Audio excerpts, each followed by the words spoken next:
Well, hello, everyone. This is Wilson Cole, president of Adams, Evans, and Ross, Backdoor Hire Solutions, and managing partner of ELOC Global. And I am joined with my lovely daughter and our general counsel and attorney, Samantha. Hey, Sam, how are you doing? Doing well. Can't complain. How are you?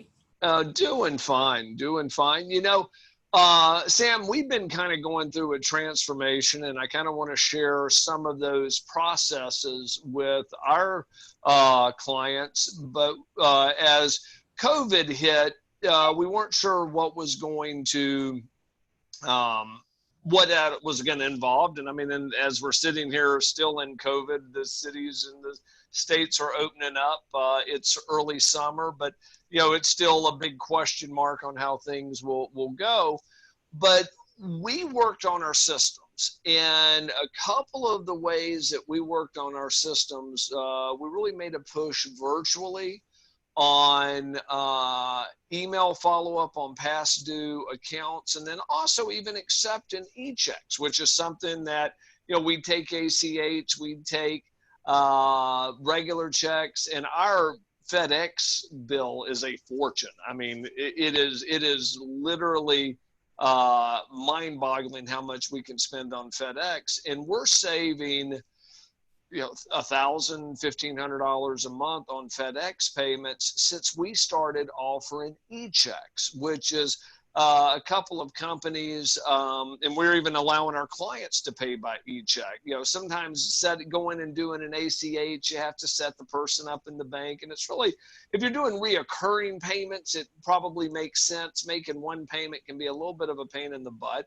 And with an e-check, they literally go to a postal or a UL website, URL website that looks like a check. They enter in their information. It's a one-time check. Boom, they hit send, and it prints out on our computer. It's pretty spectacular, and it saved us thousands of dollars. And clients are telling me that have been paying us, say, hey, can you, instead of send me an invoice, can you send me that e-check link? So it's something that they prefer. We've also set up collection funnels. Everybody, has heard me talk, I know with Allie or with some of our folks over on the marketing company have heard me talk about sales funnels and all of that. We decided to create, in essence, a collection funnel to where somebody could make payment arrangements, where somebody could set up, dispute an account and have communication there. And that is really starting to take off. I know you have been dealing with our favorite subject of not getting a contract signed and all of that. Well, we're always pretty good about contracts, but when everybody went remote, some folks didn't have access to printers and all of that. You converted all of our stuff over to DocuSign, HelloSign. There's all of the different companies out there.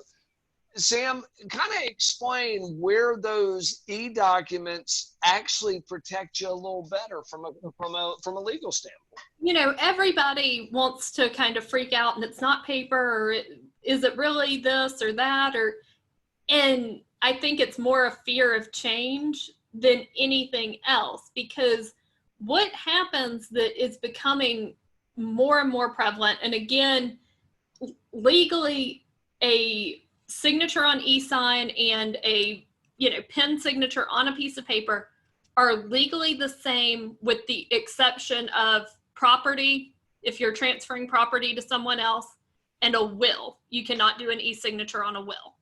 Okay. But outside of that, they are legally the same. And beyond that, it gives you a little bit added protection. We've run into where we've had accounts where it came in and the debtor signed using his middle name and then wanted to say, well, we have nobody here by that name, so it's a forgery.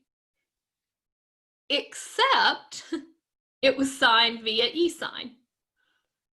E-sign tracks it, and when you get your document back, there will be an additional page. So if you have a 2-page document, there's a 3rd page that gives the time and IP address that it was signed on. So at that point, we were able to prove, yeah, but it was 2 in the morning at your home office. Who else would have been forging it? at 2 in the morning at your home office to sign this agreement. It's almost like there's another layer of protection. And one of the pushbacks that I've had with doing this in the past was that the laws had not caught up to the technology. In most cases, it sounds like real estate's still lagging behind, will's still lagging behind. But for every just day-to-day commercial contracts, whether you're a recruiter, whether you're a staffing firm or a collection agency, the technology's caught up with the legal's caught up with the technology. Even real estate's caught up to a degree. You can do all the, like, going under contract, you can do digitally. It is just the signatures that have to be signed when you transfer the property in the state record. Okay. But I mean, everything, when was the last time, all of these SBA loans everybody's been signing have been digital signature. If it's good enough for the US government, yep, it should hold across the board. That's a good point. On all of the PPP loans, all of the disaster loans, it's all been digital signatures, or e-signatures. So that is interesting. And I wish that our clients would build something that automates the process. And by these different functions, it's easier now to do it to where it's automatic. Because one thing I can assure you, if your process is dependent on multiple people, sending out and getting contracts, if you're working for yourself or by yourself, should I say, probably if you make it a priority. But if you've got tons of employees or assistants that are following up on all of this stuff, it becomes difficult. Even if you get this paperwork signed, sometimes even being able to locate it. We've run into that. You can build, with just some type of email marketing follow-up device to where the link for that signature is built in, or the link to that e-document is built up with an automated follow-up email, and it continuously sends out or schedules it for you until they click on that link and sign it. So it's become easier because, we probably sound like a broken record, but the basic fact is you give up about 40% of the probability of being able to get the total balance collected without a signed agreement. Because the first thing that the debtor's attorney will say is, we don't have a signed agreement. We may have everything else, but that's what they're going to rust their head on. And with you're on my rant of what is on my desk today. I was going to say, we have one right now where the clients got an agreement signed after they wound up having, they sent out the candidate. Well, they're arguing, well, we signed the contract after he was presented. One thing, and there again, why people hate attorneys, Sam. I know you're tired of hearing me say that, but there's so many gray areas, and the attorneys will try to build their defense based on the gray, not the black and the white, because it's rarely black and white. Here, our client has a signed contract, but their argument is, we didn't sign it, we signed it after that candidate was presented, therefore we don't owe on it. And that's the argument that they're actually making. Contracts are not retroactive unless you build in terms that make them retroactive. Yeah. So as everybody is sitting around, and I know over on the recruiting side, I know staffing is down a little bit. It's all starting to come back around. But one thing I would suggest is work on your systems. And I think you need to be working on your systems anyway.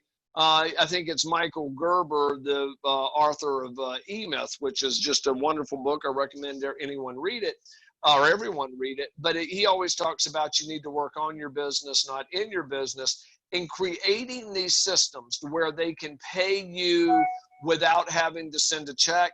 Let me tell you one thing that caught my attention with this e-check. Samantha, our own accounts receivable is actually about 7 days quicker right now, somewhere around 6 to 7 days quicker on where we're getting paid. Not because everybody is using the e-check, but the ones that are using it so quickly, it's starting to speed up our money. And anybody that's been in business knows the lifeblood of any company is cash flow. So being able to have an automated system to where they can communicate, sign, and even get you paid electronically without the old school checks and all of that, may be where this thing is going to. Because one thing that I have been shocked at, staffing firms are still operating pretty good. Recruiters, for the most part, are operating good, but they've always worked remotely, or it's been very easy to work remotely. We've had attorneys that have absolutely struggled because they could not come into their office and do their work. And I tell you what, one thing that if COVID has taught us anything is it's going to accelerate that remote workforce, in my opinion. You need to be building on those systems that are not dependent on somebody coming into an office and cutting you a check, or you're going to be waiting a lot longer for your payment. So create some systems. You know, if we use Seamless Check, by the way, which I don't have any ownership or anything along those lines. There's other options out there, but Seamless Check was good for us. We're using HelloSign, I think, for ours. I mean, it's like DocuSign. There's a, PandaDoc's another one that if you're, PandaDoc, I think is probably the most economical if you're only using one person. HelloSign allowed us some flexibility with, since we have so many people sending out so many different types of documents. You know, and getting those documents loaded electronically was a relatively easy process. I mean, you're the one that handled all of that, and you're an attorney by trade. You're not a tech wizard. I mean, granted, you can work an iPhone a little better than I can, but that's because I'm old. But spend the time, guys, while you're working through all of this, and work on your systems. And I would say on any of your systems, work on the ones that are not required for not only you to be in the office, but also for your clients not to be in the office, because we have no idea what's over the horizon.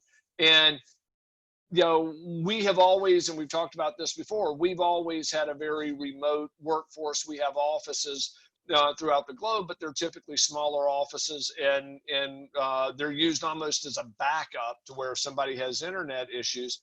But we've always been remote, and it just makes for an easier way. So spend the time as your business starts to gear back up. Think about how you can build automated systems and how you can do it electronically, and get contracts signed. And now with the e-signatures and the digital signatures, it's just a lot easier. Sam, any closing comments before we wrap this one up?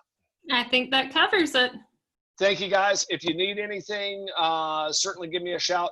Also, in the comments of this video, go ahead and let us know what you're doing to be more digitally present, to where you're not linked to an office, and share that with the readership and the viewers. If you have any questions, don't hesitate to give me a call. I'm at 800-452-5287, extension 6578, or you can reach me at 800, or you can reach me by email at wilson@aercollections.com. Thank you, Sam. Thank you.